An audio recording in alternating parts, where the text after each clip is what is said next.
From the southeastern corner of western North Carolina, this is Folklore.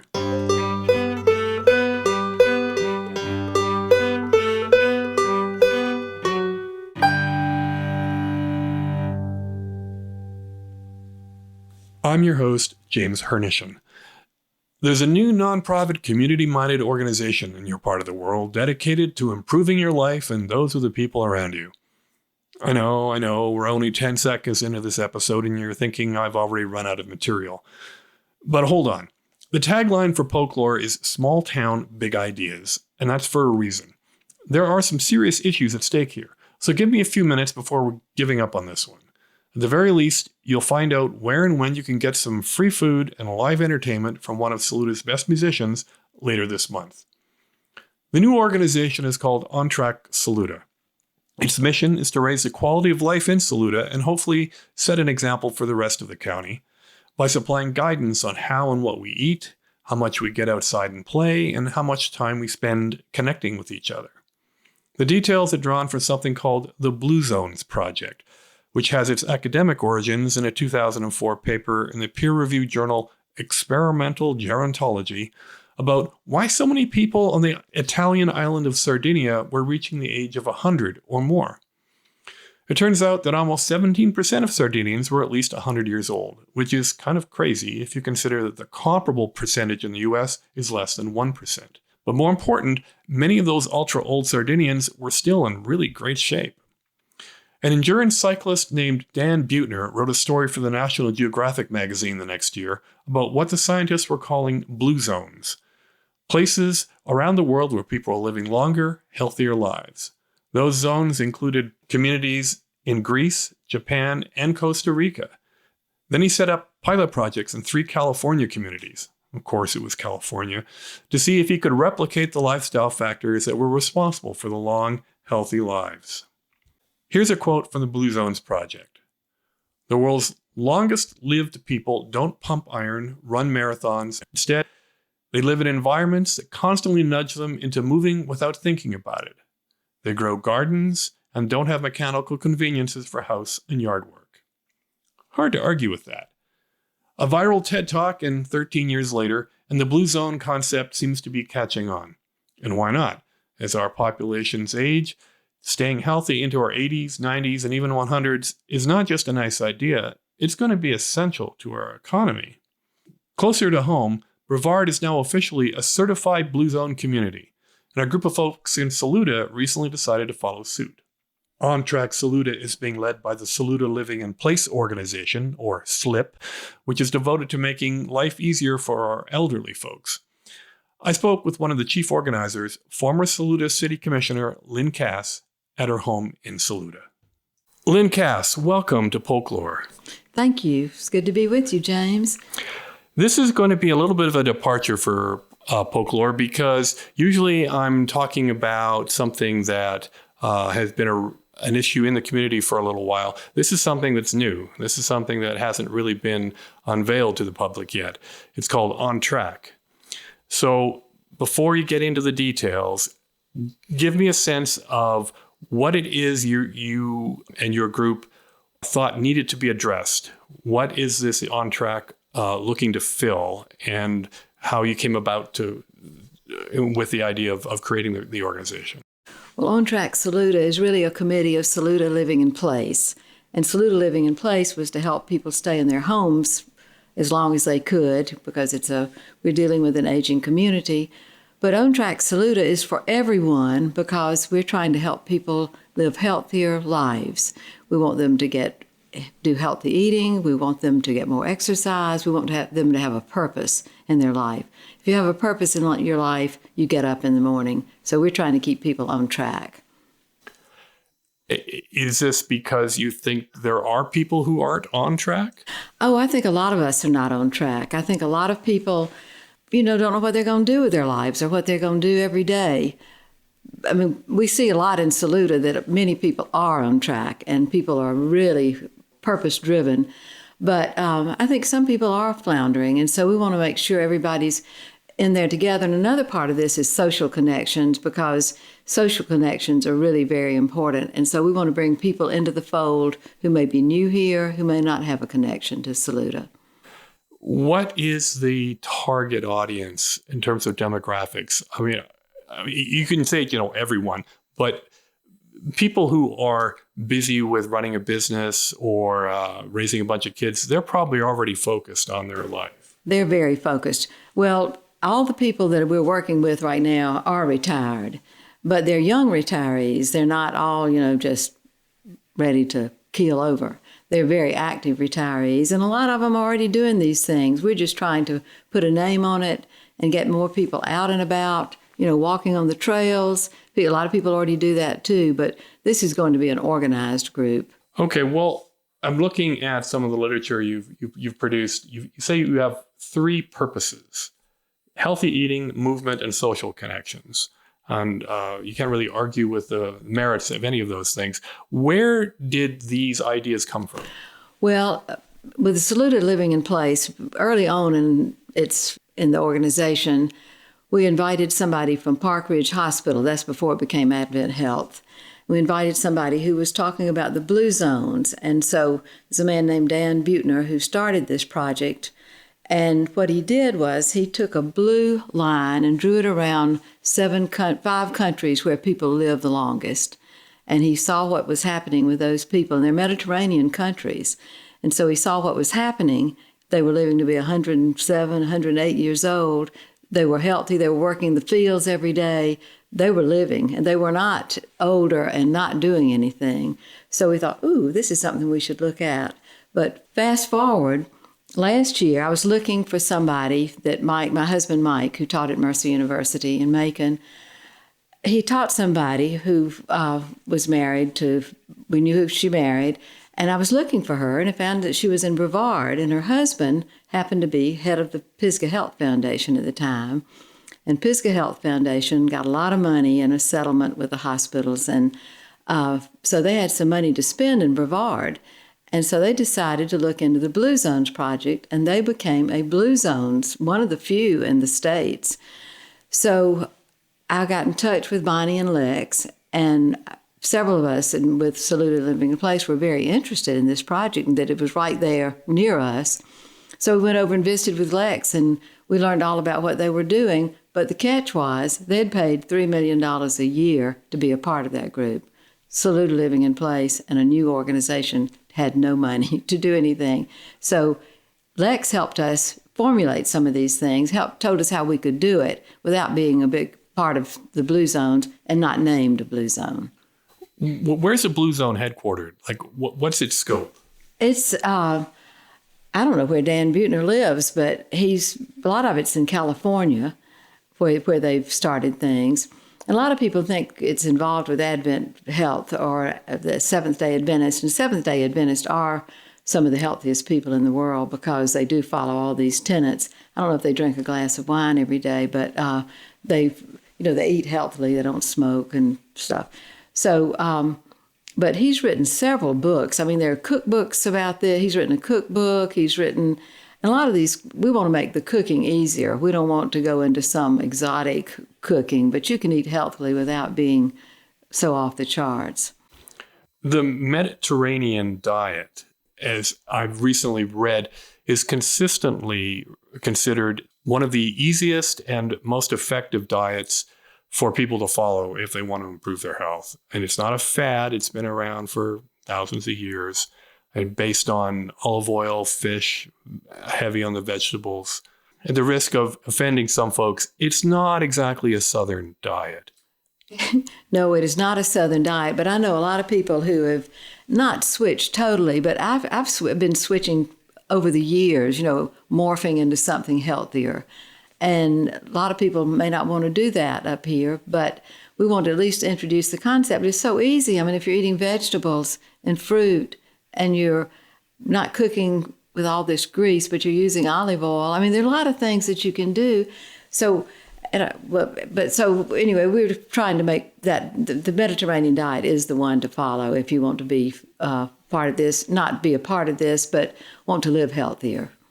I just think that quite often trying to get Americans to embrace new modes of living by saying, well, they do it this way in the Netherlands, or they do it this way in Sweden, or they do it this way in Greece and Italy. It's often not the best way to convince people, because it's, American exceptionalism. Like we don't need to be taking lessons from folks on the other side of the world. I think that's a foolish way to go about things, because you do need to learn from others. But how are you trying to introduce this notion? Well, one of the things we're going to do is, when we'll talk more about the kickoff event for on Track Saluda, we're going to have some food samplings there, like bean bowls and things that people would normally eat but may not put together. You've got greens and you've got beans and you've got vegetables, and they're put in a bowl with some kind of dressing on them. And we're testing this. We really are testing this, but it's the way I like to eat, and a lot of people in this group like to eat too, but it's not just that. I mean, you can still have seafood, and you can still have chicken, and, there's many other things you can have. It's just a way of thinking, and you don't have to follow it exactly. Well, you're not going to argue it for me about this. I'm just curious about in a way, your marketing, how you're organizing this campaign to convince people that they should perhaps embrace change in their lifestyle. Well, I think if they want to live longer and healthier, I want to live longer, but I want to live healthier too. I have lived longer, so I can't complain. But I think if you want to live healthier and live longer, you should change some of the ways you eat and some of your diet. Saluda has a fairly older population. I mean, there's still plenty of young people and more young people moving to Saluda all the time, but we do have an aging population. How many people are involved in, say, the Saluda Living in Place? Well, I can't say how many are involved. The board, of course, is 12 people, but they serve a lot of people, and they have a lot of programs to teach people how to live better. We had a program last year with Dan Plaka from Pro Fitness down in Columbus on movement and how to fall. If you're going to fall, here's a way to do it. And he actually fell on the floor for us. But we've got lots of things. We want to keep people active doing things. We've used Ageless Grace as a program out of Hendersonville. We've done that some. We're just trying to keep people active and engaged. And that's the main part of Saluda Living in Place. And for On Track Saluda, just another step, more exercise, more hiking, walking groups. And people don't know about all the walking trails. We've got to introduce them to a lot of them. A lot of people don't know about them. I think younger people probably know more, but older people came here to do other things. And so we want to try to keep everybody up and moving. Let's go back up a little bit to the notion of why this group exists. Saluda Living in Place is already, it's been around, I don't know how many, 10 years? 7, 8 years, and I helped start that. Right. So why do you need this other campaign, because the other one doesn't deal with eating and exercise. It's dealing with people visiting you in your home, making sure you've got rides to the doctors, and maybe we'll eliminate some of those rides to the doctors if we get healthier. But Saluda Living in Place really meets a need here, because we don't have a hospital in our town. We have 2 good ones close by. Why do we need On Track Saluda? Because it really introduced a different concept for an add-on to what Saluda Living in Place is already doing. And perhaps appeal to a wider section of the population. Yes, and I think it will, because a lot of people don't need Saluda Living in Place yet. And so we're meeting that need of people who want to stay connected and want to. Some people want to be in a walking group and they've never been in a walking group before. They may branch out and walk by themselves, or they may be introduced to things they don't know before. We have somebody in our group who is a personal trainer, and several of us go to her house and she does mobilization exercises with us. And it's like, well, that could spread too. We could have yoga in the park. We could do different things that have not been done, and Saluda Living in Place is not planning on doing those things. How many folks are involved with On Track? Well, when we first had the meeting, we got Lex Green, who was the head of Pisgah Health Foundation at the time. He came and spoke to us, and we had about 50 or 60 people there. And then about 20 of us went to lunch with him, and he talked more. We first met with him in March a year ago, and then we had to meet with him in October.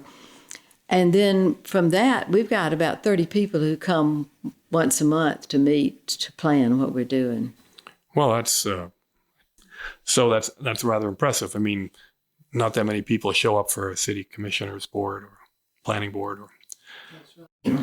We'll march them to the planning board meeting the next time they'll be out walking. Well, I'm on the planning board, and we are trying to make this city more walkable.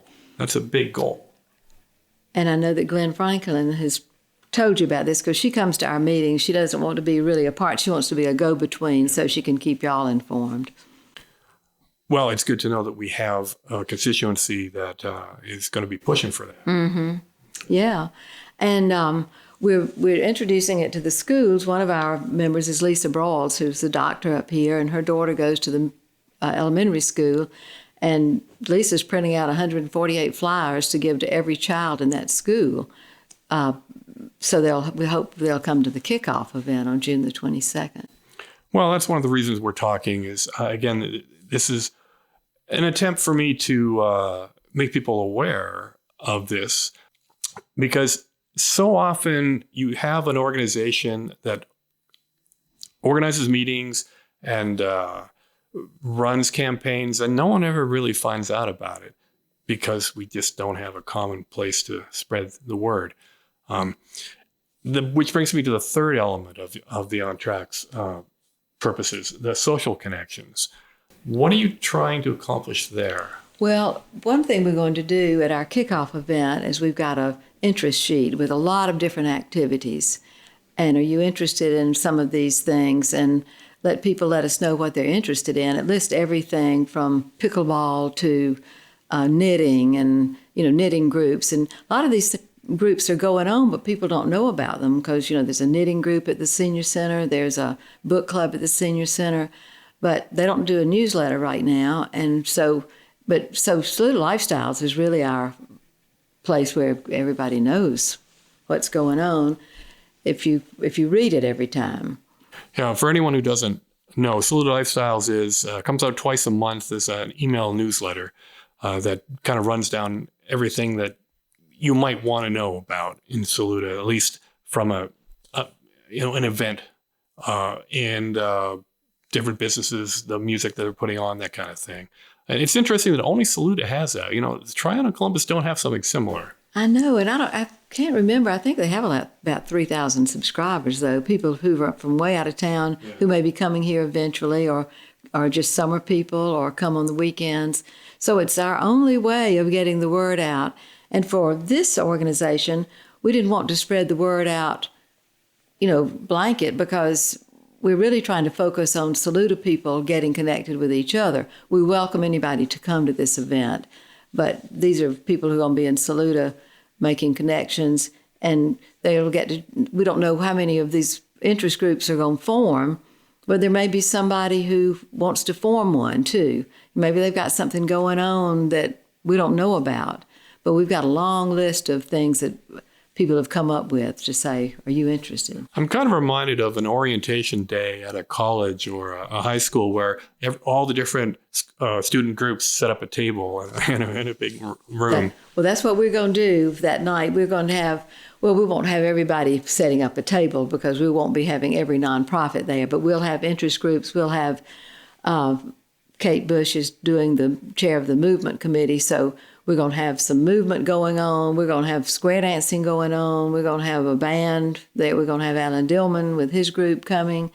We're going to have a square dance caller. We're going to have food. We're going to have our sponsors. We've got 4 sponsors, Saluda Living in Place. Well, I'll start with St. Luke's Hospital. They're going to be providing the food that night or paying for the food that night. So they're a big sponsor. Saluda Living in Place obviously is one of our biggest sponsors.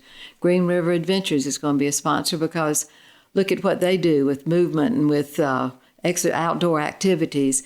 And Looking Glass Realty, because Amy Wood is so involved with us because she's a big proponent of this. And I think Looking Glass Realty is providing, I don't know if they're ready yet, but they're going to be having maps of all the trails around this area. You mentioned Green River Adventures, and it's one thing that occurs to me that what they do on the Lower Green, their trip, that is so accessible. I mean, you could do that until you are basically stuck in bed. I mean, because it's not that difficult at all, right? Have Tim and Sarah talked to you about arranging some kind of deal or something? No, we haven't talked to them about that, but because they're one of these sponsors, we probably will talk to them, and they'll set up a table that night too, with talking about all the things that they can do. So that's a good connection for us. Well, it sounds like this has a lot of potential. My experience has been that a lot of events, organizations launch big and follow through is really hard. And that's a concern. We're all excited about it, but will the community be excited about it? So we hope so. Hope they'll listen to your podcast. And we're putting flyers all around town. We're targeting the Saluda Pantry. We want those people to get involved. Saluda Pantry is providing so many fresh vegetables and fruits now. It's just unbelievable about what they're doing. We want them to be involved. We want the school children to be involved. So we're trying to target a lot of different groups, and we've got to get the momentum going and got to keep it going. It sounds like this is something that could really only work in a really small, intimate community like Saluda. You're basically trying to recreate community cohesion and spirit. It's again like a college school spirit. Right. Well, Brevard has done a good job with it. They're not going to continue being a part of Blue Zones because of the expense, but they've got the network. I mean, they've got it all set up. That they've got their groups going. They have walking groups and hiking groups. And some of our people went over to participate in one of their purpose groups. And so that's something else we've got to develop. That's the social connections where you get people together and see what the commonality is. So it's, I think probably a lot of people are concerned, even about those of us who are working on this, because we see the potential. We see the good it could do for the community. And we hope a lot of people will be interested and come. Is this so far basically entirely a volunteer and service in kind of contribution? I think is there, in other words, is there any money involved? Well, we raised some money from the sponsors. We had to raise money for the event, so that we'll probably, and I don't know, we'll all go through SLIP, and it'll be, if you make out a check to us, it'd be Saluda Living in Place, and the memo it would say on Track Saluda. But so we do have to have money to go forward, but a lot of things can be done without money. You can walk without money, you can exercise without money, but we're interested in Rob Bruce, who does the karate and other things at the Presbyterian Church. He wants to be involved with us, but now his will be fee. I mean, I'm sure he's going to charge for what he does, but we've got to find things that can be done for free. And so we've got to remember that we're trying to serve everybody and not charging everybody for what we do. Okay, so June the 22nd. Talk to me a little bit more specifically about what that day. Okay, June the 22nd. It's going to be from 6 to 8 because it'll still be daylight and children will be out of school by then, and it'll be after work for most people. And we'll be at McCreary Park, and we're going to be set up so that we have all the sponsors will have tables. We'll have a table for the exercise all the things that you could do for exercise. It may be descriptions of that. Kate Bush has got some ideas for movement that we'll be doing. As I said, we do have Aaron Burdett kicking it off with his song Pennies on Track. Okay, well that's called burying the lead. I mean, well, we want him there first because that will bring people in. But he won't be. It's not a concert by Aaron. He's just going to be singing "Pennies on the Track" because it fits in with Saluda on Track. And but we'll have a table with people talking about the different interest groups. We'll have a table.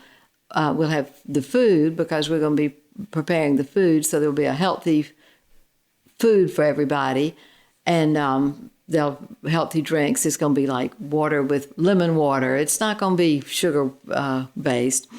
And then we're going to have Mountain Song is going to be there. We're going to have music, Mountain Song, and some other groups are going to be singing. And we'll be doing the square dancing toward the end. Has the city agreed to I don't know, help out? Well, yes. A group went before City Commission. I was out of town at the time, but we had a group from on Track Saluda to go and speak to the city commissioners to get them to buy into it.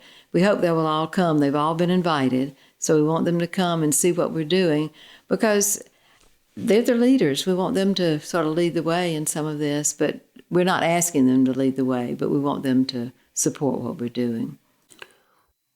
I always want to sort of roll it back around to this global blue zone idea again, because the blue zone concept, I still find it hard to like pin down exactly what it is and how Saluda on Track fits in. Well, I'll just read you this. What do blue zones have in common? They have a strong sense of family. They eat very little meat and processed foods, but instead eat a diet rich in complex carbohydrates, especially beans and blah, blah, blah. They do moderate exercise every day as a function of living. They walk to work, garden, climb hills, etc. They have an active, strong social life. They report less stress, sleep well, and nap. They have a strong sense of purpose in their lives, and they have a strong faith basis in their lives. And that's not going to be for everybody, but I think that people in Saluda can buy into some of this that we're talking about. And I think that's, I know a group in Charleston tried to start this several years ago, but they had too many people. You know, you can't do this with that many people. You could probably have a neighborhood that did this. But we think that Saluda is small enough that people, and it has a strong sense that we all have a strong sense of community. So I think that's the strong point that we have going into this. So the blue zone is really just a way of hanging a nail on the wall to hang the concept. But this is really completely Saluda driven. And it doesn't need a global organization. No. And when we realized we couldn't start a blue zones, and we really didn't want to start a blue zones, but we couldn't, but it had a name already. So we were calling ourselves blue zones for a while, not really out in public. You know, we'd just refer to, let's go to the blue zones meeting and talk about this. But we realized that we wanted something similar, but we wanted to put our own touch on it, our own mark on it. And so that's what we've done. And that's why we got our own name. And we came up, one of our members, Katrina Faisal, came up, and you might not want to put this in there, but she came up first with Saluda on Track, and then we started saying, well, people are going to start referring to that as SOTS, and we don't want to be SOTS, because it says, have a glass of wine a day. That's what the Blue Zones people do. So they just ready to ditch it all together and said, no, she said, just rearrange the words. So that's when we got to On Track Saluda. Well, that kind of fits into railroad history. Right. So that's why our logo, you know, is the track at the top. And Ashley Sandall has designed our logo, and she designed, Karen Neff did all the wording for the kickoff party, but we said, put some jazz in it. You know, we don't want just words. And so Ashley put it all together for us. We need to have some people who work magic for us in this town. You got one of those, don't you? Yeah. Well, this town does have a lot of talent. People rolling around. Some of them are just retired and don't use it much anymore, but right. It's all here. Well, at our last meeting, when we were trying to come up with the wording for this flyer, we said we need a communications committee because we had a branding committee, but we really hadn't gotten into communications. That's what we'll be dealing with next, is somebody to get the word out monthly. But that we'll work with SLIP on. They have a monthly newsletter that goes out to 300 or 400 people, so we'll start putting our things in that newsletter, and they're already doing some of it. But somebody said, oh, I have a way with words. And so I said, okay, well, you can write the information. So you got to use the talent that we've got. So June 22nd at 6 o'clock in the evening at McCreary Park. At McCreary Park. And again, this is targeted at Saluda and I guess the Saluda catchment. But everyone's welcome. Everyone is welcome. Maybe some folks from down the mountain give an idea to do something similar. That's elsewhere. right. And this could catch on. You know, this could be a countywide thing. You know, Trine may want to try this, or Columbus may want to try this. And St. Luke's is in Columbus, and they're supporting us. So they want people to live healthy lives. And I think they're not trying to get rid of business, but they want us all to be healthy. So I think it could catch on. It could be on track, Columbus. We'd be glad to help them start one. All right. Well, I think I will be there. Come and bring your family. All right. Well, thanks so much for sharing. We'll see how it goes. Great. Thank you so much. Okay, thank you. That's it for this episode of Folklore. As I said, it was a bit of a departure from my usual style, so let me know if you think I should be doing more or less of this kind of thing. My email is jamesh@folklore.com. Thanks for listening.